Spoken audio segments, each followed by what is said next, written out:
సాక్షి అనుదిన మన్నా ద్వారా మీ అందరికీ శుభోదయం. నేటి వాగ్దానము యెషయా గ్రంథము 61వ అధ్యాయం 7వ వచనం. నిందకు ప్రతిగా తాము పొందిన భాగము అనుభవించి వారు సంతోషింతురు. ప్రవక్త అయిన యెషయా గ్రంథాన్ని మనం పరిశీలన చేస్తున్నట్లయితే దేవుడు అనేకమైన మేలు వారి పక్షాన చేసే ఉద్దేశాలు చివరి భాగమైన 56 నుంచి 66 వరకు చూస్తాం. అలాంటి యూదులే కాదు, ఈనాటి ప్రజలు లేదా క్రైస్తవులైన మనందరికీ అది వర్తిస్తుంది. దేవునికి వాక్యం చెప్తుంది, అవమానానికి ప్రతిగా, నిందకు ప్రతిగా నువ్వు ఐశ్వర్యాన్ని, నువ్వు ఘనతను అనుభవించబోతున్నావు. రెట్టింపైన దీవెన. ఎందుకనగా వారు బబులోను చెరలో ఉన్నారు.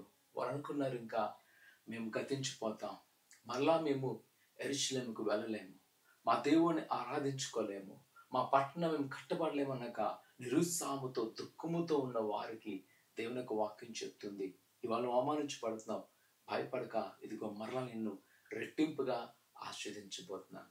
ప్రియ కుమార కుమార్తె, నిజమే ఈ ఉదయకాల సమయంలో నీవు అనుకోవచ్చు, ఈరోజు నా కష్టకాలాన్ని చూసి ఈ అవమానాన్ని భరించలేక నువ్వు నశించిపోతావు అనుకున్నావేమో, మరలా నేను ఎన్నడూ కోరుకోలేను, ఇదే నా చివరి క్షణమని దిగులు చెందుతున్నావేమో. ప్రియ కుమార కుమార్తె, భయపడక, ఇదిగో ప్రభు నిన్ను రెండంతలుగా ఆస్వాదించును, ఆయన నిన్ను లేవనెత్తును, ఆయన నిన్ను ఘనపరచును.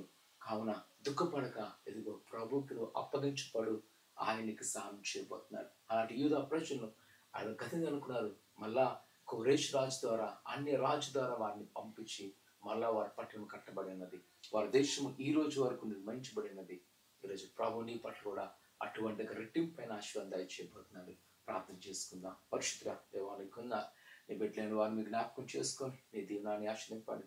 వారికి నా కొదులు, వారికి ఆటంకాలు కలిగించి ఇది నిరుసాధిస్తాయని అలా ఈరోజు ఎంతో అవమానుతున్నారేమో, ఇంక ఇది జరగదని అనుకుంటున్నారేమో. ప్రభు ఈ క్షణమే వారి దియాన్ని తట్టని, వారిని ధైర్యపరిచి నీ నూతన కార్యాలు చేసి నీ సాక్షాత్తుగా ఉంచుకోమని యేసునామమున అడుగుతున్నాము తండ్రి, ఆమేన్.